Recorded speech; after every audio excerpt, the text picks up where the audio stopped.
Ladies and gentlemen, it is April 10th, and we're filming here on Monday, April 8th, here at the Fifth Dimension Radio Studios here in Cuyahoga Falls, Ohio. It is time for 10 Cent Beer Night, the official sports show of Fifth Dimension Radio.com every Wednesday, 7:30 to 8:30 p.m. Eastern Time.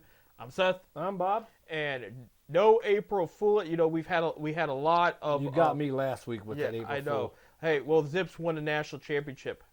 Not an April Fool, Bob. We want to congratulate the women's dodgeball team for winning the national championship. That we got. You didn't know that? No. No, it happened Saturday night. The women's the Akron Zips women's dodgeball team won the national championship on Saturday night. All right, congratulations. Go Zips. The men's tournament starts soon, but yes, the ladies have brought back a national championship. I did not know that. You did not know, and that is the same weekend that Cleveland hosted the women's championship in basketball. Congratulations, South Carolina Gamecock women. That's funny, Gamecocks, and they're the women's team. Bad joke. Okay, but they had perfect season. They beat Caitlin Clark in Iowa on Sunday afternoon. I guess the event went very well. Caitlin Clark said some very nice things about Cleveland, and at the end of the day, South Carolina is your champions. Perfect season. So there you have, like, Clark scored 40 points in that game. Yeah, I mean, she went off, and that's the fight. She had stolen her and Angel Reese. I'll give Angel Reese some shade too. Have stolen the hype all season long for the Gamecocks. I mean, they were perfect all season long, and nobody was talking about them. And I'm gonna tell you what, I usually don't watch women's sports, not because I just don't watch women's sports. Right. I sat there and watched the Final Four and the finals. Right. The women's, and I tell you what, it was exciting. It was good. There you have it. So what a weekend for women's sports in Northeast Ohio, but I was really pleased to see the Akron Zips ladies pull that off. And again, like, this is another national championship in their country. It might not be as big as I didn't even know we had a dodgeball team. Right. We actually talked about it a couple weeks ago, because the top 25 for men are almost all MAC and all Ohio and all Michigan. There's a couple Virginia teams, but there's one West Coast team, and that's it. Like, we are dominating in dodge. Like, I'm talking about, like, Kent State's there, Akron's there, Miami of Ohio's there, Bowling Green is there, like, Ohio State is there. Not a lot of big it's mostly MAC. Oh, we gotta check out their schedule. Maybe go to one of them. Well, they're entering the big tournament soon. So, like, yeah, it's going to be tournament time for the men. I don't even. Where do they play their games at? I actually do not know. I can look that up here. I mean, I've never, like I said, I never even knew they had. I mean, of course, I know they got a nationally ranked rifle team.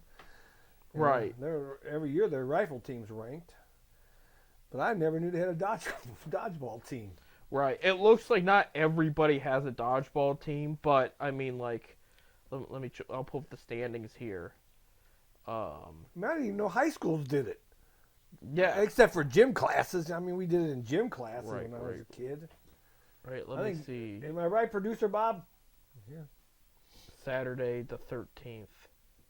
So that would be this weekend is the Nationals. So we should know, and I think everybody's about wrapped up in it. Yeah, I'm looking at, like, Georgia Southern's got a team, Penn State's got a team, but it's mostly MAC, Big Ten, and all that. But yeah, hey, the national championship. National champs. Yeah, the women for Akron are national champs there. The trophy will go next to the national champion soccer one we did a couple years ago. Right, absolutely. So that's awesome. I wonder how big the trophy is. They didn't show it really, but, like, that good for those ladies there. I'm gonna have to Google search it and see if it's on YouTube. Right. Tonight, and you'll know the result by the time you hear this. Tonight will be UConn and Purdue in the men's national championship, 2 number 1 seed teams. I'm rooting for the Big Ten. So Purdue they've been a great program the past few years. They've been upsetted all the time. Now they have made it to this point, and so, like, I don't know who's favored technically, but, like, these are 2 great teams here, and this has been a great tournament. A lot of upsets, a unique Final Four. They're the only number 1s that were involved in that, and the other seeds did very well against them. Just didn't, obviously did not win. But it'll be interesting seeing who comes up on top of here. I'd like to see Purdue because, like I said, the Big Ten. I'm rooting for the Big Ten. There you go. And I know Indiana's a big college basketball state, basketball state in general. And all the days of Bobby Knight in Indiana, and so Purdue, it's about their time to get the spotlight on them there. But moving on to more basketball, a rough week for the Cleveland Cavaliers. 1-3, they did beat the Jazz. Without Donovan Mitchell there. I mean, that was an easy. They played very well there. They played the Suns with Donovan Mitchell. They lost. I mean, this was a bad game. 122-101. It's actually worse than what the score shows. Then against the Lakers, they were up for a bit and then went back and forth. Lakers win 116-97. This one hurt the most on Sunday. They lost 118-120. They were up by 26 points at one time. I was watching the game. It was an afternoon game. They couldn't do anything wrong. Like, this was like, they came out firing on us. I'm not just talking about the shots for going in. Anything defensively or offensively you're supposed to do, they did. And then it fell apart. And I'll be honest, I went and ate dinner because I thought they had the game in the bag. They were playing so well. This was like third quarter. Well, I come back downstairs, and they're up by 6. And I went, what happened? I sat there and watched it. Keep dwindling and dwindling and dwindling. Yeah. I don't know what's wrong with the team. I don't know. Something's happening in the background because this is a group. There's not a toxic person in the locker room because if there was, even we knew back in the year we won the championship there was problems. We knew between LeBron, Kyrie, and a bunch of us there was drama, but they were going to stick it out and try to win together. This is a team that's very united, and something is off, and a lot of the fingers are being pointed to J.B. Bickerstaff right now. I don't know what's wrong. They're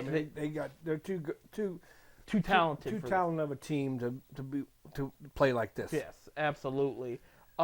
It's discouraging. Here's the situation. So they dropped out of the 5th seed with last night's loss. Well, they were 3rd. They could have been 2nd with the win.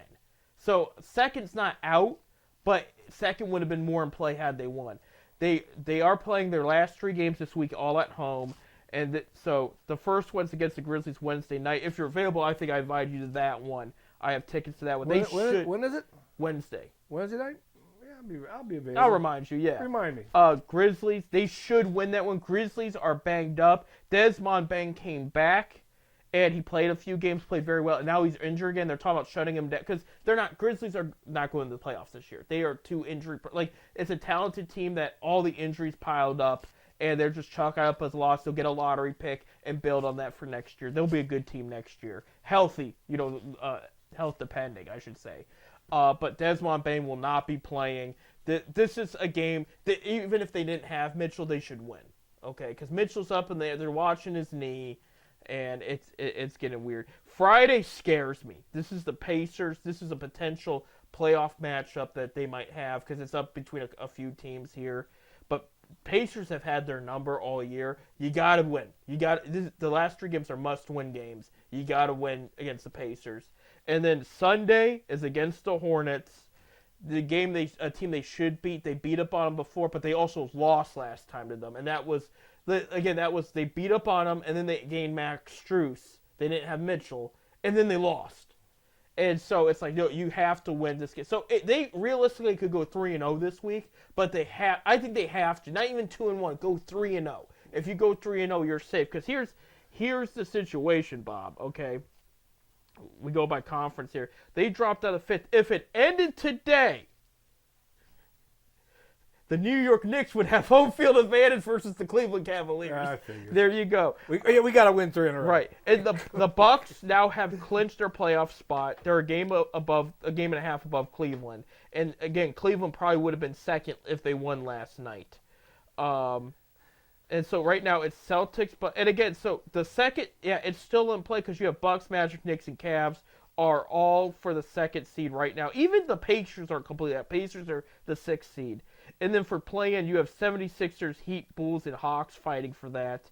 And by the way, that is going to be your play-in because, unless teams drop, because the Nets, who are the 11th seed, are completely out of it at this point. So that's going to be your play. So the Sixers are going to want to move up. Joel Embiid is back, so we'll see about that. They've talked about the Heat and the threat they are. Bulls have played better of late, but I'm not too worried about them. The same thing with Hawks. And Hawks are still dealing with the injury with Trae Young and a couple I just don't want to meet the Knicks. It's goofy because all season long they've avoided that scenario, and now that scenario is back on the table. And it's like, well, You know, history has proven that the Knicks has their numbers. oh, it's been weird this year for sure, and last year as well.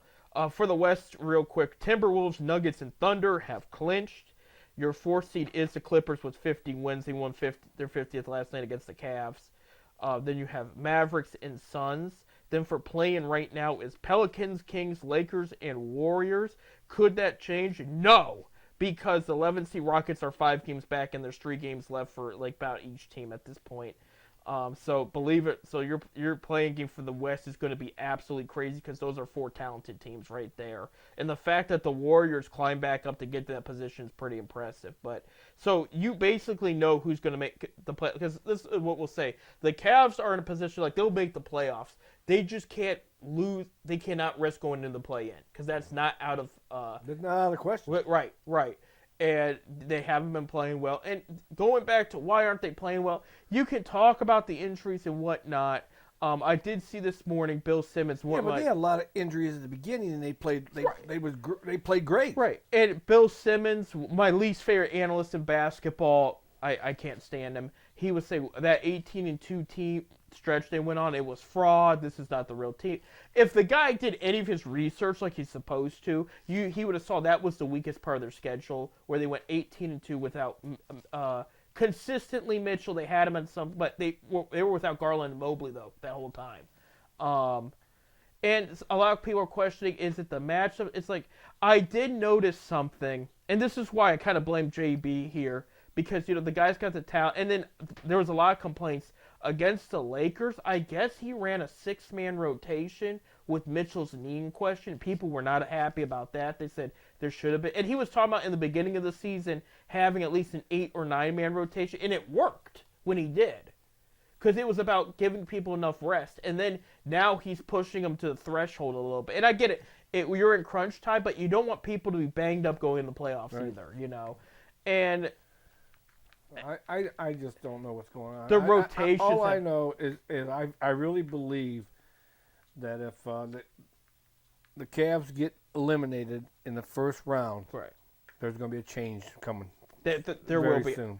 To elaborate more on what you just said, it's not out of the question because first of all, Dan Gilbert's been in the building more since that first round exit, so he's keeping a better eye out. He was in Florida a lot the past couple of years, with family and his health and whatnot. Now he's a little bit back, like he's letting Altman do his thing, but he's watching. So because he's pouring a lot of money in this. Let me put in better perspective for you. He was interviewed in 2018, okay, when that team went to the finals for the 4th straight time. And they asked him, they said, okay, you're paying a lot for this roster. Is it worth it? And he said, not unless we make the finals. He said, I lose money all year long until we make the finals. And even if they haven't played a game yet, he goes past the break-even point because of all the sponsorships, the advertising, the TV, all those deals. He shoots right back up, and he's made a profit. They haven't even played a game yet, mind you. And so, what the contracts looked at the time, the NBA max, $28 million a year at that time. So LeBron was on it, Kyrie was on it, Love was on it. Then you had Kyle Korver's contract. You had Tristan Thompson's contract, okay? Let's look at today. Darius Garland now makes what is now the max. It's going to change. He's making $31 million a year. He's making more than anybody in Cavs history is making. Mitchell's making about $28 million a year, okay? Yeah. Jared Allen's making $20 million a year. You have Max Strus's contract, okay? Evan Mobley's up for the max rookie extension in the summer. What I'm trying to tell you, Bob, is he's already spending pretty much the same amount of money, so this team has to go somewhere for him to make some of that money back. So if they lose in the first round playoffs, guess who's not happy, and guess who's ready to make a move? I believe there will be a move. And I think people question like, well, who could they get? Mike Budenholzer's the hot free agent right now. That's the guy that won for the Bucks in 2021. He had a 60-win team with Atlanta. The guy has a history. I think in my personal opinion, the Bucks jumped the gun firing him last year after their first round exit. They added Damian Lillard later, which was a smart move. They would have benefited more having Budenholzer on that sideline. Right. with Lillard on the team than the current situation right now. I'm sorry. I think Doc Rivers is overrated. I think they were wrong firing their coach they hired in the summer right off the bat when they were in third place in the East. I get they weren't playing well, but he's a new coach, and they're still working on the chemistry. I mean, it was insane of how Milwaukee's managing that team, and, well, who's part owner? Jimmy Haslam. So that's where maybe the influence of all the firing comes from. And then on top of all of that, like, they just could be doing better. Like, I know they're second place right now. They clinched. I think they would even be potentially first place right now if they had Budenholzer. There's also his name's Frank. He coached the Lakers. He won the championship in 2020 with LeBron.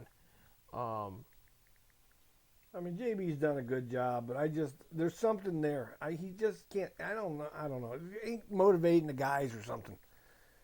There's something there. I mean, Frank Vogel, he's there, and then another guy I'm gonna bring up. I'm not saying he's on the hot seat, but you know how the big market teams, they're quick to fire if they don't have, get to where they want to. The New Yorks, the New Yorks, the Chicagos, Right. the LAs. Well, let's talk about LA. If the Clippers get an early exit, Ty Lue might be canned, and you could see a reunion with him in Cleveland. Because he's a win-now coach. He's not a rebuilding coach, which is why they fired him in 2018-19 season. And you could see a reunion, which would not be bad with this roster with him. Because he's more of an offensive guy, but he would know how to use Mitchell and the other pieces, to the best of their benefits offensively. And another guy I'm wondering that they've lost to the – and I know with the assistant coach conversation is a little overrated. We hear it with the NFL too with the Browns and whatnot. But you see the impact too. We've talked about in baseball with the hitting coaches and everything. The Cavaliers had Dave Yoger at the beginning of the season. Okay, he used to coach the Grizzlies. Great offensive mind. They brought him along to go along with Luke Walton. Okay, to help with the offense.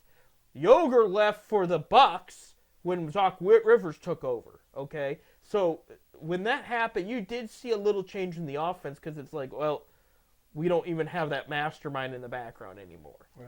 And so I'm wondering if that has something to do with it too. But there's something is off, Bob, because the team doesn't hate each other. There's not, Well, they seem like they have good chemistry. It just ain't there. I mean, they just, I don't know. I mean, they have a good first half. Yeah. A bad second half. They have a good first quarter. The second quarter is horrible. Right. I mean, I don't. They can't put it all together. Right. Inconsistency, for sure. But I think part of it too is that maybe they need a more of a hard ass coach. Pardon my French there. But somebody, because JB's very chill. Yeah, but how do you in today's game with these $1 million players? Yeah. You can still have the hard ass coach. Ty Lue's a little bit of one too. Like, and he was that. I mean, he was just quick story because we ran out of time here in the first segment. But like in the NBA, the one they won. Okay, Lue's first finals. LeBron and Kyrie are arguing in the huddle like what to do here, and Lue said, "Guys, could you shut the F up? I'm the coach here, and you're going to do what I tell you," and it worked. Well, I mean, so but that might be because again, I'm not saying. You look at guys like Jimmy Johnson for the Cowboys, okay? Wow. He was a positive coach. He was a psychological where even when you messed up, he said, "Look, you're fine. It's going to be okay." He wouldn't put you down. And it worked. But at the same time, that guy made proper adjustments, and he also had star players too. Wow. Where not saying JB doesn't, he does. But there's got to be adjustments made if something's not working. And just don't keep making the same mistake over and over again. That's what's hurting them. You're taking bad shots when there's two guys in front of you. You don't take the three. It's like the Akron Zips, what we talk about sometimes. Like there's certain things you just don't do, and they're doing it. We got to take a break. When we come back, it was actually a good week for the Guardians despite some bad news. We'll talk about that and more. It's their home opener today. So that and more. Stay tuned.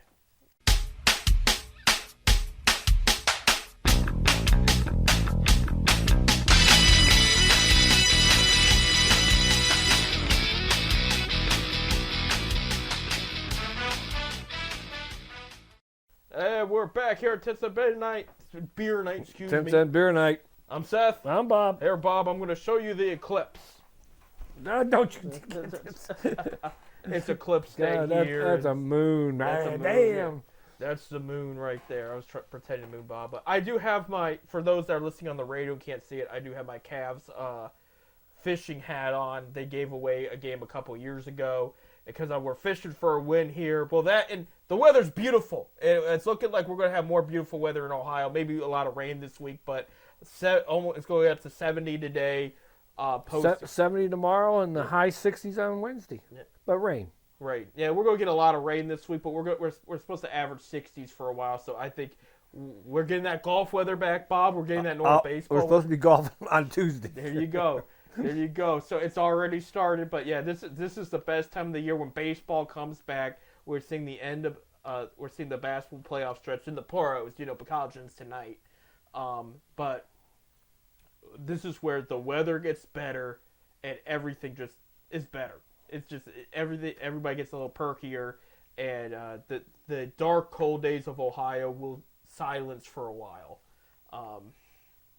until we can be mad at the Browns again later this year. But that's later this year. Let's talk about the Cleveland Guardians. They went 4-1 this past week. They had a postponed game on Sunday, but they won the series in Seattle 2-1. They beat the Twins back-to-back games as well. Unfortunately, it did come with a price, Bob. Shane Bieber. Shane Bieber out for the season, Tommy John surgery, and his first two starts, he looked like the Cy Young winner again. This year, I mean, he can't. And Bieber is blaming the pitch clock. And there's actually Bob, I don't know if you know that, but investigation opened on Saturday. Yes, I did know that. Regarding the pitch clock and some of the new rules, and there was a great rant I heard. It was actually the Angels broadcast team.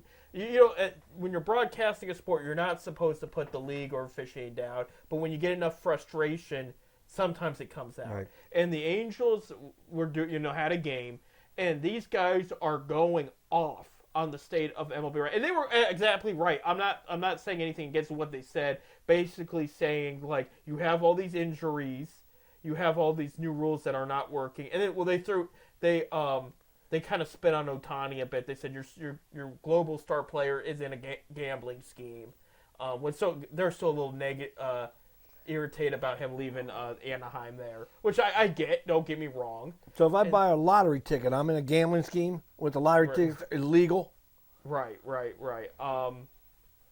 That's my. Right. I do like Pete Rose's response though. He said, "I should have had an interpreter. I would have got off scot-free."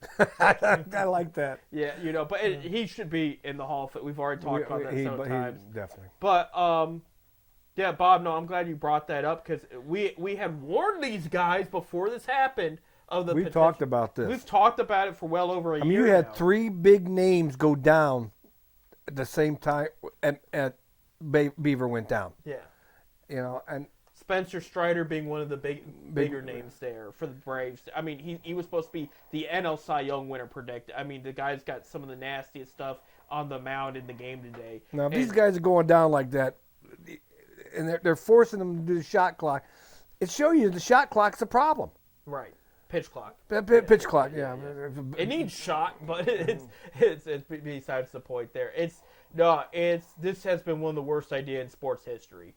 Another guy I'm going to throw out there, we don't know if this was the pitch clock. It could have been a mix of the pitch clock and then he had a fingernail problem. It was Yuri Perez, one of the up-and-coming star pitchers for the Marlins, 20 years old, called up from Double-A last year, and one of the hardest-throwing pitchers in the game, and he's been shut down for the rest of the year. And you understand, too, is now Strider, they're waiting for more information, that it's good, likely Tommy John surgery. What you have to understand about Strider and Bieber and even Perez's situation, they're not only going to miss this year, they're going to most likely miss half of next year, okay? Bieber's on contract here. Now, I do see a scenario where he signs a 1-2 year cheaper deal with Cleveland and comes back because he's not going to be ready. Like, he's not going to be worth the big investment right now. I mean, this is the second year in a row he went down. Right. I mean, he went down on and off last year. But this is Tommy John. This is a whole year thing. Yeah, and for Strider, this would be a second if he has it. And this is a problem. And I mean, I believe it's the pitch clock. Yeah. I really do believe it's the pitch clock.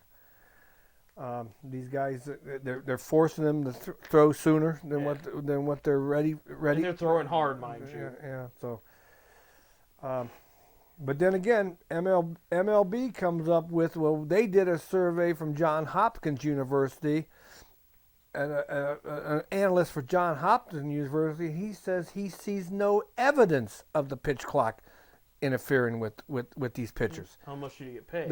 The MLBA, with the Major League Baseball Players Association, says there is. So, Well, the players are actually playing, so I'm going to hear them out. I know Max Scherzer, he's going to come back around June. He's throwing the pitch clock under the bus. He said that this was. And I really believe there is umpires out there that gives a leeway. I have seen the game, the pitch clock goes to 0, and the guy hasn't thrown the ball yet, but then he throws the ball, it's at 0, the umpire didn't say nothing. Right. I really believe some of the umpires, they know it. Right. They're not going to force it. Yeah. Baseball is a game that's not on the clock. It's not like football, basketball. Right. There's no clock supposed to be involved in baseball. I don't know. I believe the pitch clock has something to do with these injuries. Yeah, I think it needs to go. I'm down with the bigger bases. That's fine. I'm down with the limited even pickoffs. I know I didn't like it at first. I'm more because I guess they gave them a couple more this year. They're letting you throw a few more, but if you meet that max, then you can't throw anymore. I mean, I would sit there if I was a speedy guy. I'd sit there and get off, let him throw a couple over, then I'm gone. Right. Yeah, take the biggest lead you can. I'm gone. I believe traditionally baseball, you just throw over there as much as you want. I don't care. Right. I agree with you. I'm a traditionalist. And it's not even just tradition. This is a safety thing now. And now you're having these great careers going into the tanker because of this new rule. And it's just Manfred's got to go. He's terrible. I know that he's going to be gone in 2029. But what killed me, and I think I brought this up to you off air, but I'm going to bring it. And if I brought this up before, I just want to bring it up again. I watched the first 2 games in South Korea against. And I wasn't there, but I watched them at 6 in the morning against the Padres and Dodgers a few weeks ago. And he was there for the first, because it's a big deal. They're in South Korea. They're trying to bring the game that, and that player for the Giants who's doing really well. They're the Korean outfielder they have now. Big signing that happened. I can't remember his name. I'd have to look it up, but don't worry about it. But he's playing well, and so they're just making a big deal about being there in Korea. And I've always looked at Manfred as a politician because he cannot give you a direct answer to any question. So he's always got to go around it. He's got, he does the politics. And I hate that. It's like, be straightforward, have some balls, say what you mean. And with Manfred, they asked him, they said, hey, you're going to be gone about 5 years. 2029 will be your last year. Have you accomplished what you wanted to accomplish? Now, I remember back in the day with Bud Selig when he was asked this, the hot thing was the steroid issue for him. And he talked about, we want to limit the steroids. He got into great detail what he thought he accomplished, what he wished he would have done different. He was straight up. Manfred goes, well, I think we accomplished what we set out to accomplish. We feel real good about ourselves. He can't even give one example of anything. Manfred was hired as the commissioner because he was a yes man to all the owners. Yes. It's simple as that. Right. Bud Selig, of course, he owned a team. Right. He owned the Milwaukee Brewers before he became the commissioner. Right. And so he pretty much knew the baseball backgrounds of it. Manfred has no baseball background whatsoever. No, whatsoever. And it shows. No, this guy, it's been laughable. It's been a joke. I mean, even I know we keep bringing this up now and then about the whole name change in Cleveland, but even when Manfred was like defending Cleveland about it, about the name and whatnot, he's even been quoted on siding with keeping the Indians name. The Native Americans have brought it up to the state of Ohio. I mean, the guy will contradict himself. He can't even give an example of what he feels he accomplished at this point. What does that tell you right there? You know, and He hasn't accomplished anything. no, he's made things worse, and it's hurting. It's hurting our great game. This is a game America should be proud of. But I'll say this is the game, and I'm being biased. You're very biased. You know, this is America's pastime. People will say football is America's sport. They'll bring up the NBA because of how hot it is. And no disrespect, we love those guys too. But this is the game that brings a tear to your eye. This is the game, you know, this is where you take the family out. This is a game, it takes a lot more skill than it does any other sport. And it's, when, you know, you think of fall, you think of many things. You can think of Halloween, the leaves change. You don't always think of football. In the winter, it's the same thing. You think of, you know, the cold days. You think of the holidays. In the summertime, baseball is a hot topic. And hot, yes, pun intended, when we talk about weather. But it's like when you think summertime, you can't talk about summer without baseball. It's such a cornerstone of our culture and heritage here in America. And for him to mishandle everything like this, let's be honest, the majority of the biggest idiot in the world probably could have prevented what we're facing right now. Yeah, yep. That's how bad this is.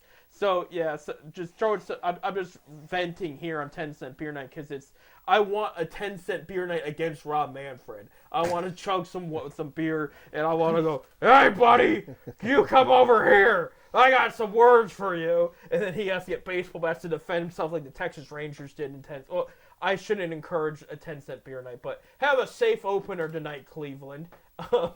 That being said, who you got? Kluber and Michael Brantley. Michael Brantley throwing the first pitch. Yep. They have this week for the Guardians. They have a 3-game series against the White Sox. They should.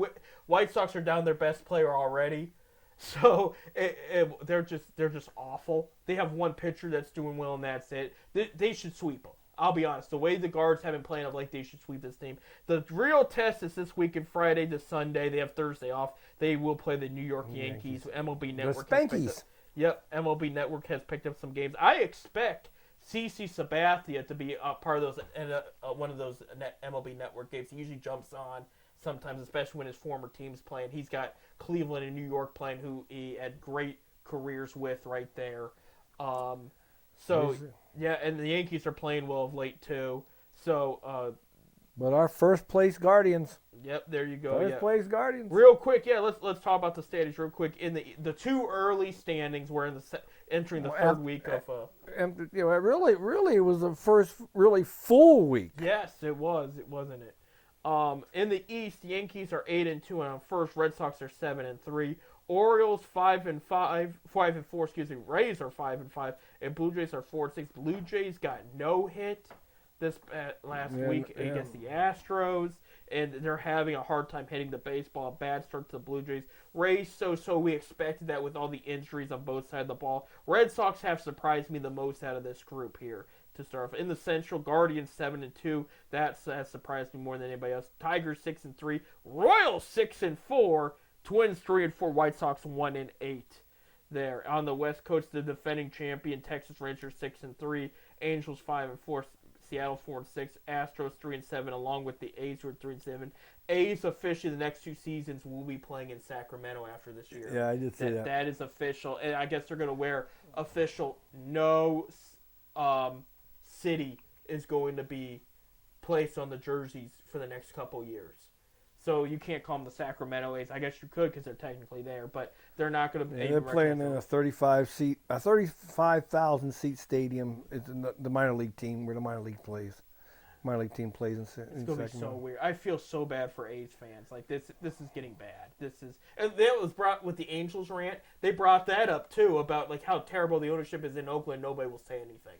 I mean, this is bad. This is yeah. I mean, well. They're going to Vegas eventually. Right. In a couple of years. In a couple of years, and they're going to get a brand new stadium. You know, I don't know. I've never been to the Oakland Coliseum where they play, but I hear it's a dump. It looks like it. It looks just gray and dirty, and it's just bad. In the National League, in the East, the Braves are on top 6-2. I mean 6-2, not 6-2 like it's a game, but 6-2. Phillies are 4-5. Nationals and Mets are 3-6. Frankie Lindor is hitting .036, Bob. Yeah, but he hit a home run last night. Yeah, I mean, he had his first good game. Listen, Marlins are 1-9, still dealing with some serious injuries. They have declined the manager's option for next year already. So that's going to probably cause some drama. It just started. I mean, what about if they turn around and they win the World Series? What are you gonna do? he'll go to the Yankees. That's it, and yeah, it's a sad thought, but it's true there. In the National League Central, the Pirates 8-2. Yes, that's a surprise. That's a surprise. Take it while you can. The Brewers are 6-2. Cubs are 6-3. Had a good series against the Dodgers this past weekend. Reds are 5-4, and Cardinals are 5-5. So it looks similar to the AL East there in the NL Central. So anybody's division there. In the NL West, Dodgers are 8-4. So weak this past week. Padres are 5-7. Diamondbacks have fallen a bit, 4-6. As long as the Giants are also 4-6. Rockies 2-8, and we knew it was going to be a rough year for the Rockies, so rough start. But it's still early. Again, we're talking about first place Guardians here. They went down their ace. I guess Gavin Williams is getting ready here. Some fans don't like this idea, but I'm throwing it out there, Bob. You lost Bieber for the rest of the season. Carrasco's probably better for in the bullpen. When Gavin Williams comes back... I think when Gavin Williams comes back, Carrasco's going to the bullpen. Well, here's the thing, though. You've lost Bieber, though. Am I wrong to say, should they talk to Trevor Bauer? I would love that. See, some fans are mad about it, but it's like, look, your team's already in question for this I don't year. understand why he's still available. I know the Reds were talking to him, right, but all of a sudden that talk stopped. Right. There was a rumor the Mets had a serious conversation with him over the weekend. And it was fake, but there was even a report saying they signed him and it didn't happen. Somebody was just causing a stir. That's the new thing now on Twitter and all that. They just supposedly he's still working out. He's still in shape. He's in Mexico right now playing, and he's doing well. I don't see why he don't give the guy a shot. Right, he didn't do nothing wrong. He might have had a little bit of a, I don't know what you call attitude problem, but I think he's kind of straightened that up a little bit. He's playing well. I mean, even if Dodgers fans have talked about it because they're like, look, James Paxton hasn't worked out right now. Walker Buehler's coming back soon, but you have you've had some injuries. But he was also in a Dodgers uniform. Yeah, they had to cut him for those reasons, and he's from California. He likes it out there. And I know he would like revenge on the Padres for that one pitcher, knowing what was going on in the background with everything. I mean, I don't see why they don't talked about it. I don't understand the fans. At least a 1-year deal. Yeah, I don't understand the fans that don't like the idea. Because it's like, again, your bullpen is iffy. Right now they're playing well. But you need all the good you can get because you've had a good start, yes, but you still have so many more games to go. And you don't know when this team is going to take a couple steps back. You're going to want somebody there that's going to come out and consistently play well. I'm for Bauer. I like the idea of a Bauer reunion in Cleveland. I think it's going to do it. But I like it also in Cincinnati. That team's about to really take the next big step forward. And I think it'd be a good look there. We got to take a break, Bob. When we come back, the draft's around the corner. We can talk about who the Browns have looked at this point. But, we'll go from there. And we'll talk a little bit college baseball or something. We'll figure something out. So we'll come back.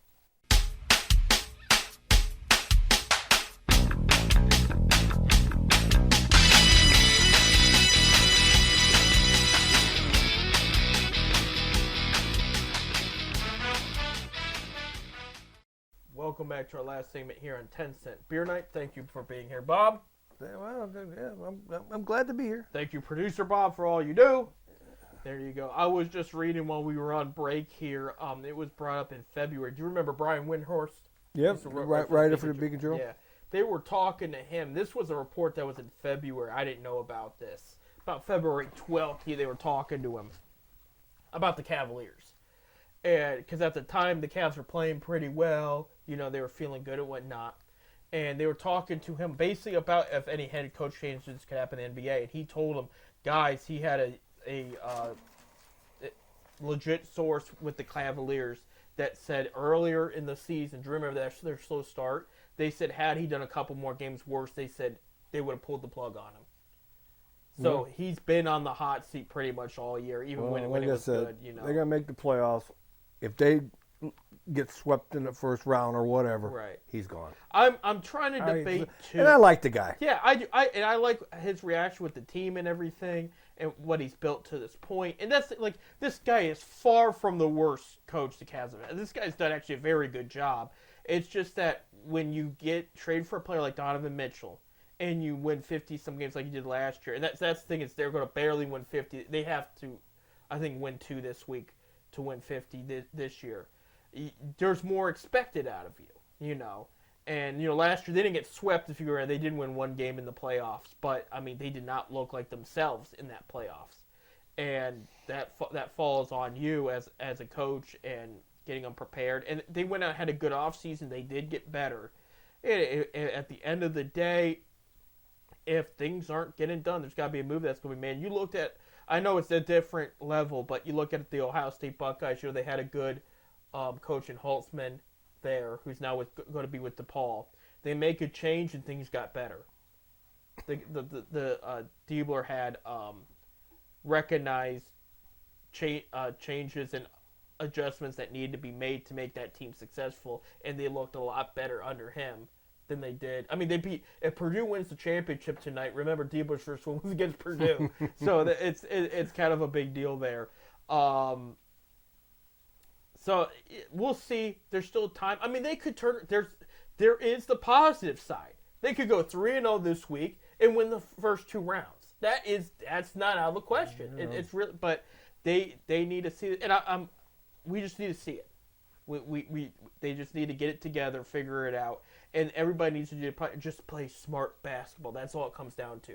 You play smart and you play well, you can beat anybody with this team. You know. I will say on a more positive note too, before we wrap up our Cavs talk, Jared Allen and Evan Mobley the past couple weeks have played very, very well. So it's not our guys under the basket, I'll tell you that much. I mean, Garland's been a little inconsistent. Mitchell, when he's played, he's done well. But, I mean, specifically those 2 guys, Mobley and Allen, have been just phenomenal. And Garland's even called Allen the heart and soul of the team. So, I mean... like I said, there's something there. I don't know what it is. Yeah. I can't figure it out. But as far as the Donovan Mitchell rumors go, we're not going to know till later this summer. And they'll figure... It's something I will throw out there to just, you know, help remind people. Like, they're like, will he come back? The cap's going to go up, and they're going to make it where players can earn $53 million a year. He cannot. The Cavs could screw him over if he doesn't agree to extension, keep him until he's a free agent, and then he can't get that $53 million a year. So if he wants that $53 million a year, he's got to sign that extension. Yeah. So I mean, we'll see what happens here, but yeah, I mean, it could get very interesting. So we'll see. But still some basketball to play. And, you know, we're cheering on our Cavs right now. As for the Browns, you know, you got the... First of all, Deshaun Watson said he will be ready the first week. He did say that. Yeah, no, I'm glad you brought that because, you know, they finally asked Andrew Berry, why did you sign Tyler Huntley given the circumstance, you know? And he said they wanted more flexibility. He said you had 2 players, he's referring to DTR and Watson, that had season-ending injuries. He goes, you wanted to make sure you had the options. Completely understandable. So I'm glad we got an answer out of him concerning it. It wasn't like, well, we're not sure if Watson will be ready. That was the fear. But now he's come out and said, look, we wanted options. You know, and I did read Huntley almost went to Pittsburgh instead. I heard but that. Justin Fields was traded there, and he said, well, I'm not going to go there. So he went with the good guys. So I'm glad Huntley. I would prefer Tyler Huntley over Jameis Winston personally. But, I mean, Huntley's not a bad player, and he fits the system here in Cleveland. So, but the draft is at the end of the month. Browns have, I think, I'm going by memory here, I think they got 5 picks. You know, I did read something the other day. What? About Flacco. What do you read? He was all for staying in Cleveland as the backup to Watson. Yeah. It was brought up. They thought there might be some problems between Watson and him. Because he took him to the playoffs. I know the fans are already talking about the problems between them and the front office. And so they just felt it was better. The team felt it was better to just let him go. Yeah. I would have kept him. I would have kept him. I would have said, Watson, it's your job, but if things go south, well, the guy that took us to the playoffs, he's going to come in. Just to push it. That's what they were afraid of. There's going to be a little thing between them two. Well, here's the downside of that. But for the record, I like DTR and I like Tyler Huntley. If they keep Jameis Winston, in my personal opinion, that is a downgrade from Flacco because Winston doesn't have that. I mean, yeah, they say he gets 2 touchdowns per outing. He also turns the ball. I mean, the first guy to have 30 touchdowns and 30 interceptions in the same season. He turns the ball over more. And I know people, well, Flacco in the play. I didn't want Flacco to be brought back as a starter. I wanted him to be brought back as a mentor. And he was going to accept that role. Yeah. He was going to accept that role. Yeah, he's only got so much left in the tank, And it's... And that's what he's going to do in Indianapolis. Yeah. He's going to help Anthony Richardson, who I think is a great quarterback. I think he is their guy in Indy. And, best of luck to Flacco there. But I think we're irritated because we didn't see so much great quarterback play in one setting in Cleveland like that. And then he's gone.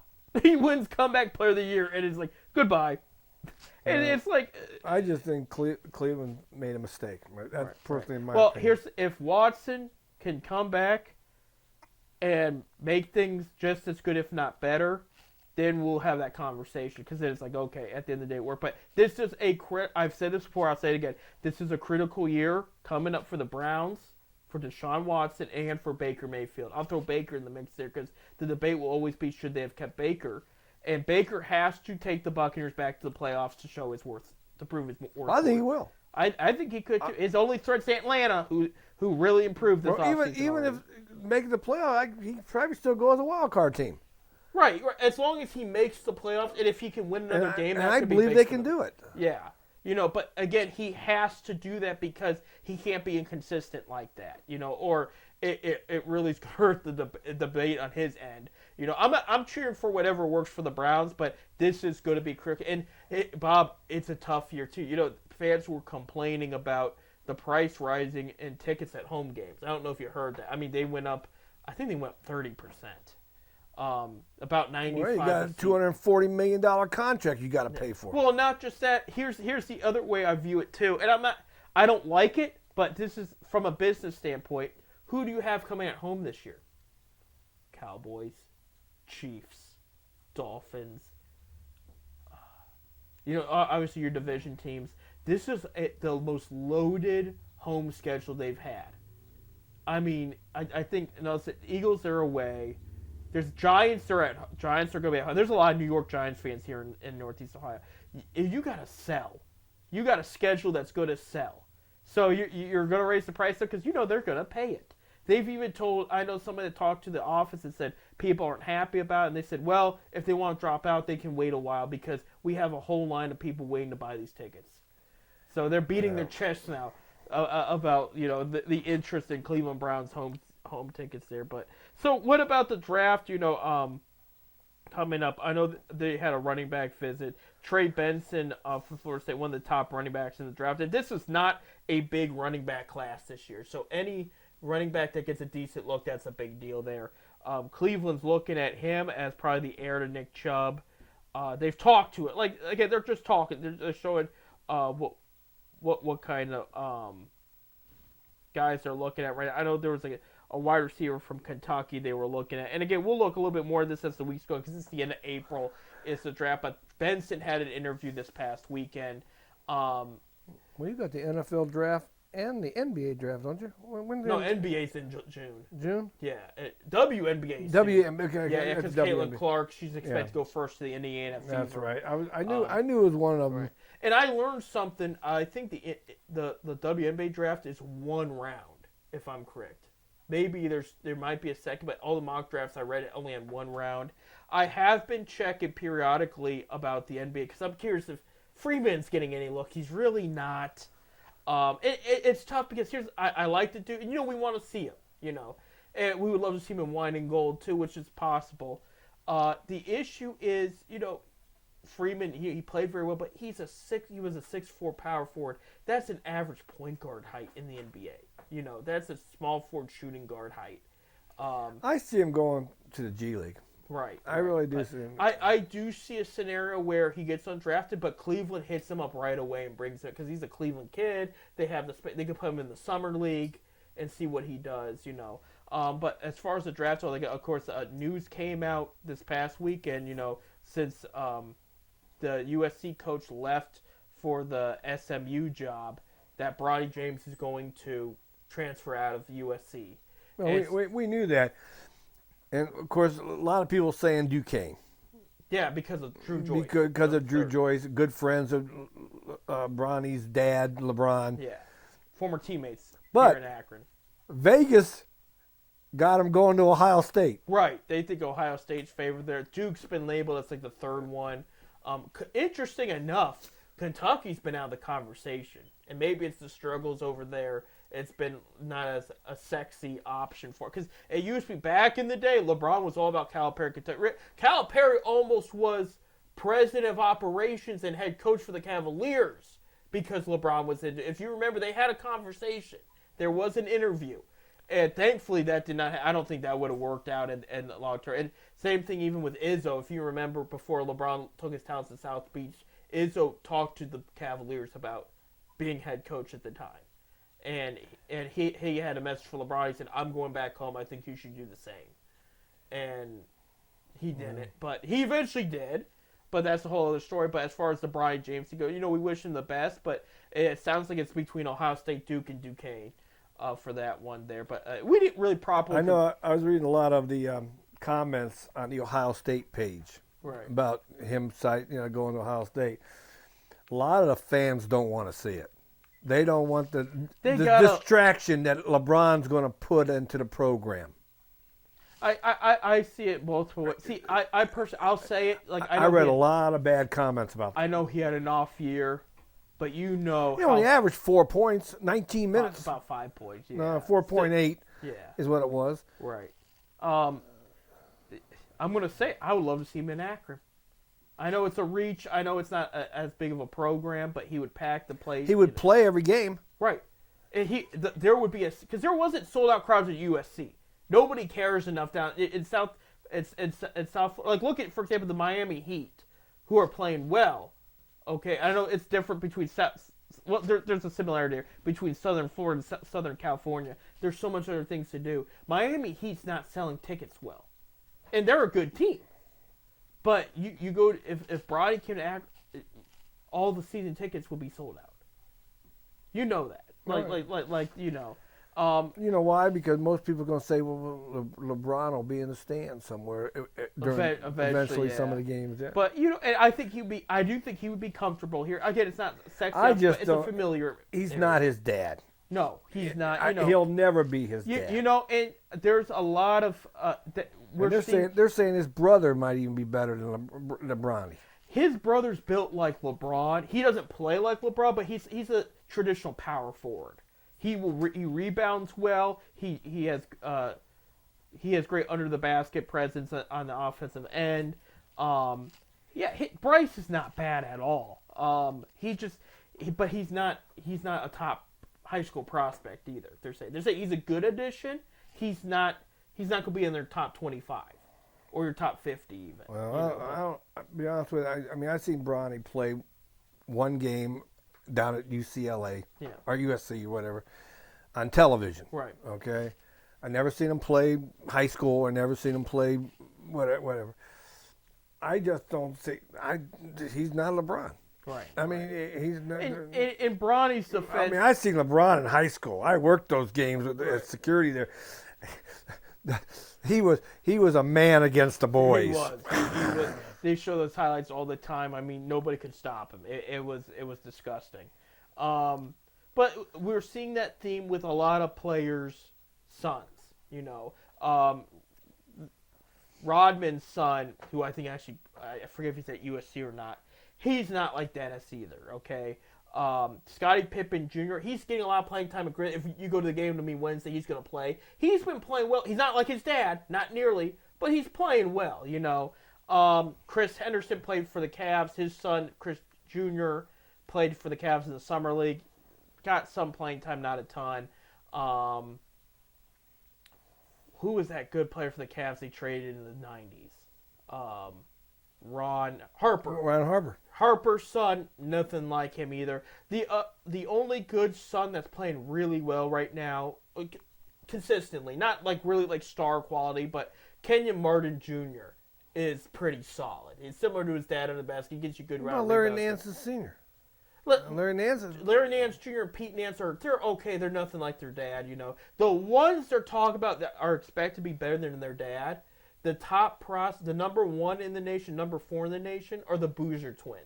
I don't know nothing about them. Yeah, well, you remember Carlos Boozer that played for the Cavs? It's his sons, and they're really really good. They're predicted to both commit to Duke because that's where their dad went. But they're supposed to be a one and done, like go to college and then come out for the NBA. I mean, they're talking very highly about these guys, and they're saying they're supposed to be better than their dad. They're playing get Bronny going to Duke, or these two guys going to Duke. I mean, it could be a star-studded team there in Duke, you know. And Duke doesn't usually do that. They rarely rent out players. They rented out Carlos. I don't know if Carlos was a sophomore. I can't remember. They rented out Kyrie back in the day. Usually Duke keeps their players until their senior year. Well, I believe all college coaches should be able to keep their. That's how you build a program. Yeah. That's how you build a program. You know, I mean, you don't see one and done. I'm going to say it. I mean, I look for Bronny to be drafted. You look at UConn and Purdue, for example. How many star-studded one and done players have they had the past couple of years? A lot. Not Purdue and UConn. No. Okay. No, but that's the point I'm trying to make. They've made actual programs, and now they're here. I mean, like Kentucky does it. Okay, well, now you've seen it. It's backfired on them, like bad. Like Calipari needs to go. Yeah, Purdue, you don't see it. Yeah, they do have a top prospect this year, but usually you don't see them like. Yeah. But I do see Bronny getting drafted. He'll be the Lakers. It's going to be late. They're going to do it because of LeBron. I see that happening. Yeah, I think the Lakers. Will he take it? Who knows? Yeah, but he ain't lose. I don't understand how they do that. I always thought when you I'm entering my name into the the NFL, NBA, whatever. Yeah. I thought your eligibility was done. It's not done no more. These guys can get drafted, decide not to go, and stay in college. Used to be you threw your name in. I didn't know NBA. I knew soccer did that. I didn't know NBA did that. See, baseball did that. Baseball's done that, yeah. I know soccer because there was a Zips player that got drafted high recently, and then he's coming back to Akron this year, like you told the team. I always thought there was a rule there. With the NBA, what I think you're thinking of, they have they can declare for the draft, but also keep their options open for transfer. But then they have to make a decision one or the other, and that's where Bronny's at right now. I believe. I don't think he's a college kid. I believe if he does get drafted, he's going pro. Yeah. He's going to take the money and run. I think the Lakers will draft because teams are going to be hesitant because he didn't play well this past year. Like, if you're the Cavs, you have a first-round pick, I would just look else. I mean, you want to use that pick correctly, especially in the case that, God forbid, Mitchell doesn't stay. You have another building block. Well, I'm not saying you're going to find another Donovan Mitchell there, and you never know with this draft. There's some. I really believe he's getting drafted. With who, I don't know. Well, and I see a scenario because again, he's not a top 5 pick. It could be like he's got the same agent as LeBron. It could be like what Chris Livingston did last year, and where the Bucks had the last pick, and the agent called the teams and said, "Do not draft my client. He's going to the Bucks." And because he was the last pick, you're allowed to do that. So it could be a scenario like that. But I wish them all well. I wish Bronny well. I wish all the upcoming ballers well.